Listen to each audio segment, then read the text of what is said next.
It's the phone call, it's the visit, it's the note, it's the letter, it's the card, it's the message on your social media. It's something, but you get that you get that message or you get that visit, and immediately what comes to your mind is, it happened.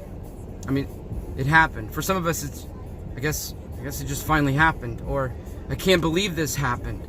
I don't understand why this happened. This happened, or it happened, could find itself just exposed to so many different things. Like your loved one, has been doing drugs, has been drinking too much, has been making poor decisions in their life, and you get that phone call, or you get that knock on the door, and you're just like, oh, it happened. It happened. Or you get that, you get served with papers, and it's time. Your spouse has finally decided, okay, I'm over, I'm done, I'm leaving, it's finished, it happened. Or the other side, you're just like, okay, fine, I can't do this anymore, I can't handle this, and you realize that through abuse or an affair or something, you finally say to yourself, it happened. We find ourselves in all these different places where we just say it happened, and it begins to create turmoil within us. It begins to erode our peace. It begins to change and affect the way we see everything around us. It begins to affect the way that we see our lives, and we can begin to exist with the what ifs. It can just conjure up all these different fears and anxieties and sadness. There are moments that in our life where we can't dodge. There are moments in our life that we can't hide from. There are moments in our life that we can't get away from. There are moments in our life that no matter how hard we try, it's going to happen. Because it just is going to happen. It's just the way the world turns. It's just the way things are. It's just the poor moral decisions. It's the corrupt reality of what we live in. Jesus Christ had to come and redeem all things because we are so busted and so broken and so wretched at times.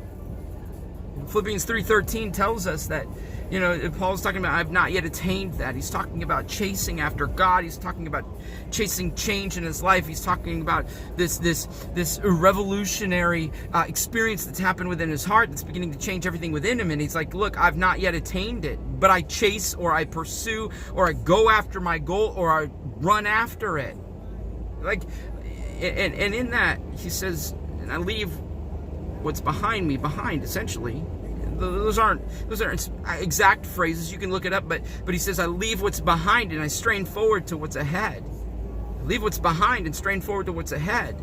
And I'm not telling you, like, when it happens, when those moments happen, that you just kind of leave it behind. You just kind of, exit your, this moment, like, okay, it happened. I just got to leave. I got to walk away. I've just got to forget it. Whatever it is, what it is, and I'm done. I'm finished. I'm just gonna move on. No, that's not what I'm telling you. I'm not telling you to just exit the situation like it happened, but I'm telling you that there are going to be moments in your life where you begin to proceed, you begin to progress forward, you get to move forward in your life, and you're going to look back and you're going to say, oh, I remember when this happened, or I remember when this experience took place, or I remember this moment. And you're going to have to look ahead, and you're going to have to say, okay, it happened, but what is going to happen? Not in a negative way, not in a pessimistic way, but it happened. So now I've got to look forward to what God is going to do in spite of this damage, and how God is going to work it for his good and his glory. Because some things happen, and we can't avoid those things. It happened.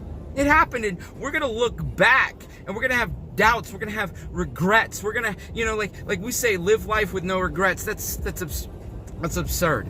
Because living life with no regrets, how it finds itself fleshing out, like I'm going to live my life with no regrets, and we push through no regrets, and then we have all the regrets about making the decisions to live life with no regrets. You know what I'm saying?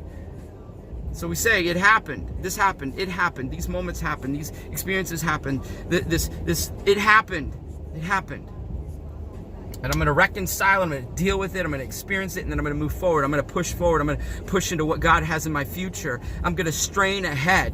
I'm going to realize that though the memory is there, and though the experience is there, and though it's good for me to know what happened and understand how it's going to work for his good, and how it's going to help me, and how it's going to strengthen my life and push me in resolve and courage into the future, I've got to pursue, I've got to chase, I've got to move ahead. I've got to begin to embrace the journey of what's ahead of me. Even though it happened, even though the news came, even though the struggle is right there in front of me, I'm going to chase after the future that God has for me. Love you. Jesus loves you more. Go for it.